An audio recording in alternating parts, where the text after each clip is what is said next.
Muy buenos días, colegas, amigos, compañeros. Trayendo al anecdotario algunas cosas dignas de recordar. Y comentaré algunas cosas que me tocó vivir con mi maestro, Memo García Ramos.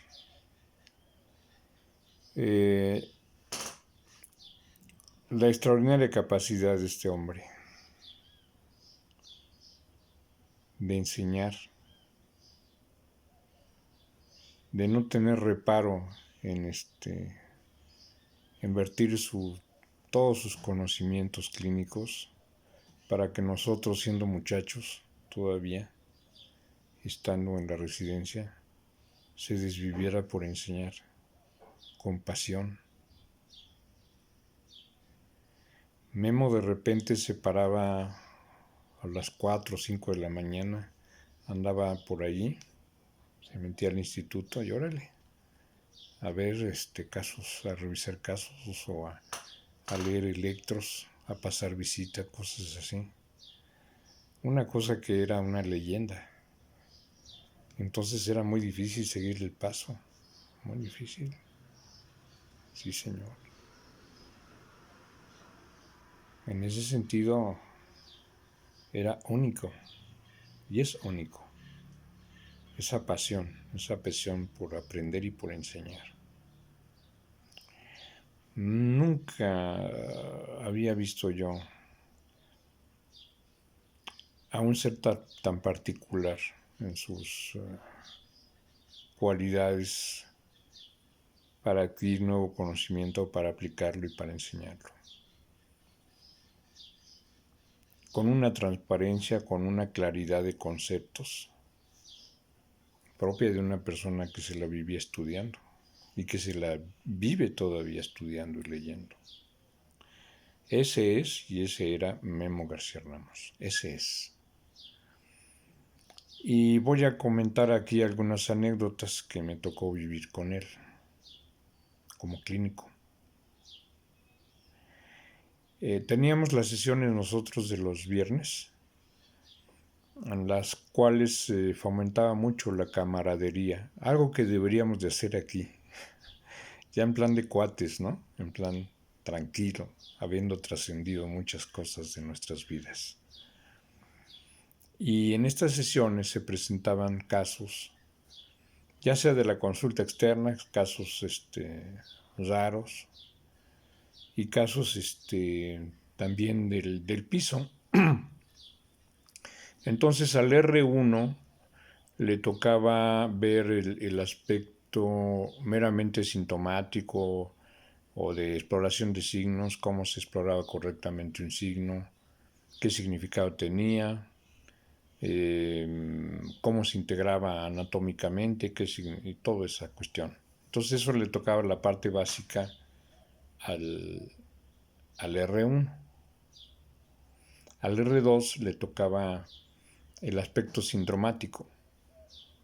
Por ejemplo, el síndrome fulano, el síndrome perengal, el síndrome piramidal o algunos síndromes neurológicos clásicos, síndromes alternos, etcétera, etcétera. Y luego ya al R3 le tocaba la parte nosológica y su correlación con, después de haber presentado al paciente, eso era lo principal, lo primero. Y eso la historia clínica la mostraba el R1 y la exploración neurológica también, o los casos, la cosa que había ahí. Y después de eso venía una sobremesa ahí en la que todos desayunamos, convivíamos, R3, R2, R1. Por fortuna no hablábamos de política, hablábamos de las cosas de ahí del instituto, los chismes, las cosas simpáticas que ocurrían, la convivencia de nosotros como residentes. Y se ponía muy, muy bonito porque era una convivencia. Ya ven que los mexicanos todos lo celebramos en función de cómo vamos comiendo. Y era muy agradable, muy agradable. Y Memo convivía mucho con nosotros. en ese sentido. Era como nuestro R5 o R6. Muy buena onda. Y un caso, miren, esta era la fineza diagnóstica de Memo García Ramos. Un día nos lleva una psicóloga, probablemente Memo te vas a acordar, pero en esta psicóloga tenía una reducción campimétrica, una reducción de la vista campimétrica, te veía de esa visión tubular que está descrita. Entonces nos dijo, ¿qué piensan ustedes de este caso? Exploramos y todo. No, pues una luz, ¿no? Una luz, es esto, es lo otro, aquello. Y dicen, voy a hacer una prueba ahorita, van a ver qué interesante.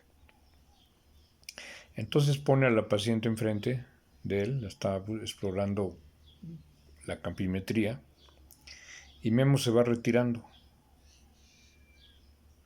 Es lógico que en una visión tubular orgánica, el campo visual se va expandiendo conforme la persona se va retirando. Es lógico, ¿no? O sea, va uno retirándose y obviamente como las cosas se ven más lejanamente, el campo se va ampliando.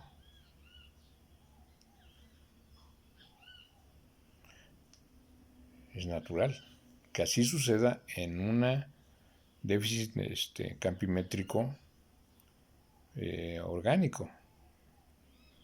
Y entonces se va retirando y el campo visual permanece igual, restringido. Fue muy gentil con la paciente, le dijo muchas gracias, todos nos agradecimos y ya se fue la paciente. ¿Cómo ven? Pues es conversivo, es histérico. En ese entonces le decíamos histérico a todo ese tipo de manifestaciones. Exactamente.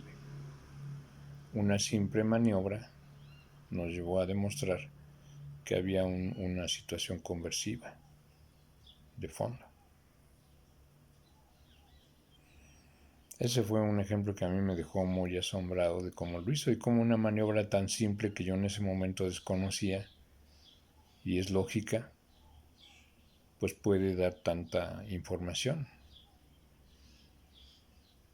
Le vas a ahorrar al paciente mucho dinero, ¿verdad? Ya no le vas a pedir pruebas para LUES, pruebas para todos los fenómenos que pueden producirte una reducción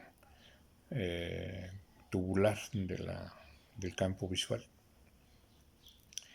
Bueno, frecuentemente nos reuníamos también cuando rotaba él por el piso los sábados, él y yo, a solas me recuerdo, revisábamos casos y se llevaba los libros. A ver, mira que esto está interesante y todo. Era ahora sí que un R7 o R8 porque platicábamos de casos, ¿no? Internados en el hospital, en el instituto. Y siempre con comentarios tan atinados. En otra ocasión,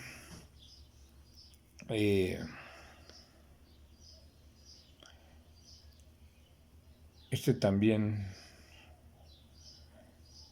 fue interesante porque nos puso también un reto ante una cefalea que tenía características migrañosas. Pues lo presentó en una sesión de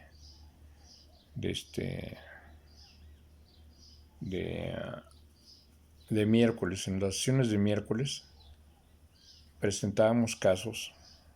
presentaban casos y luego se discutían esos casos de piso generalmente. Y entonces la paciente se mostraba con una migraña con aura típica que no había más de dónde discutir. Solo que era de un lado, si mal no recuerdo, de un lado nada más. Entonces pone allí sus instrumentos, martillo de reflejos, eh, el diapasón, la cinta métrica, el, la aguja montada en el abatelenguas para explorar la sensibilidad. Todo lo puso ordenadamente como le ponían a uno en la consulta externa los instrumentos para utilizarlos. Nuestro algómetro, ¿no? Un alfiler montado en una batelenguas para explorar sensibilidad.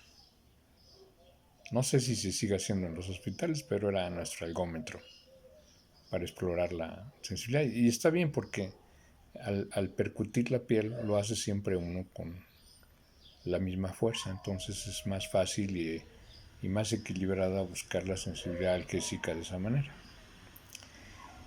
Bueno, y entonces pone ahí todos los instrumentos y pregunta, con un instrumento, con un solo instrumento aquí se delineó el diagnóstico.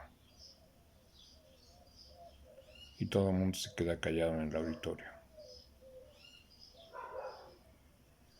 Y ahí va el impulsivo de mí mismo y levanto la mano. Y me dice, a ver Gustavo, ¿qué es? ¿Cuál instrumento? ¿Con cuál instrumento se hizo el diagnóstico? Me quedo yo así, digo, con el estetoscopio, maestro.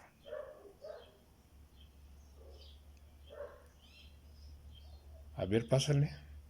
Y ya paso a revisar a la paciente, le pongo el estetoscopio en el cráneo y un soplazo.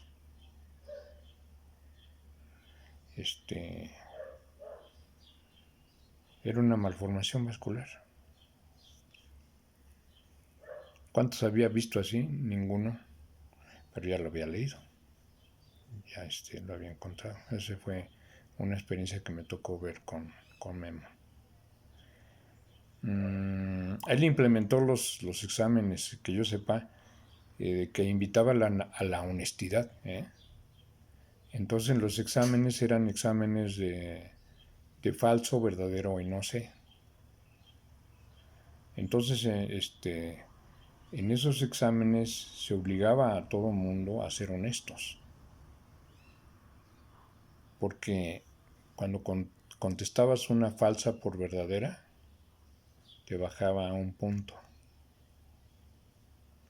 No sé si actualmente se hagan los exámenes así. Así se deberían de hacer porque lo que se está calificando es la honestidad.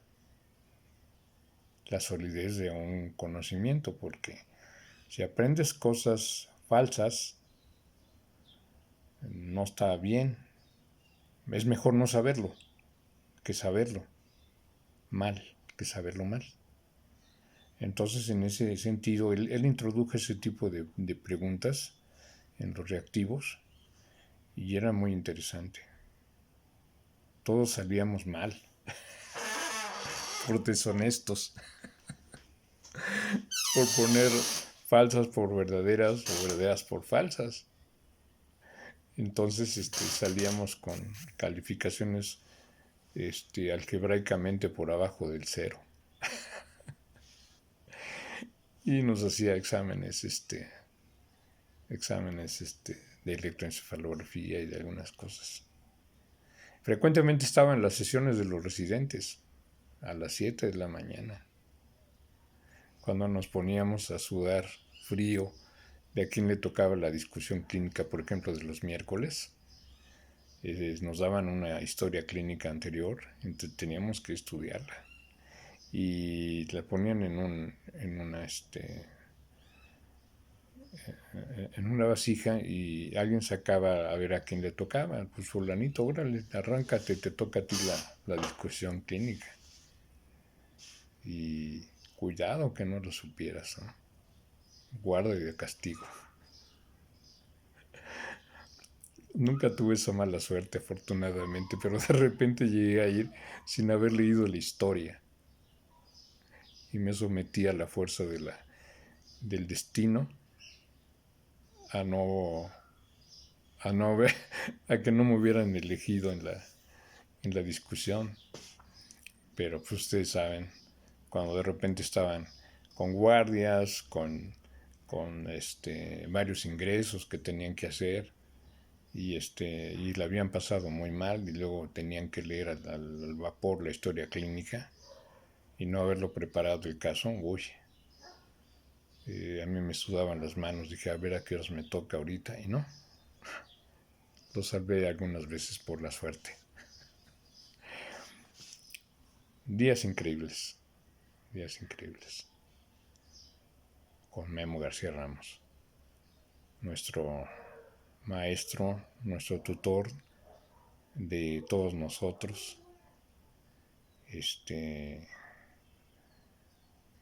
con la persona que te podías sentir así, de tú a tú, para poderle platicar los casos, comentarlos, todo esto, ¿no?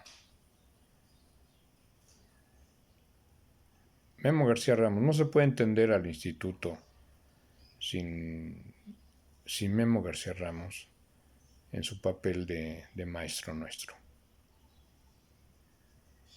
Memo, ¿por qué no te clonas? El instituto te necesita, Memo. Lo digo con mucho cariño, querido maestro.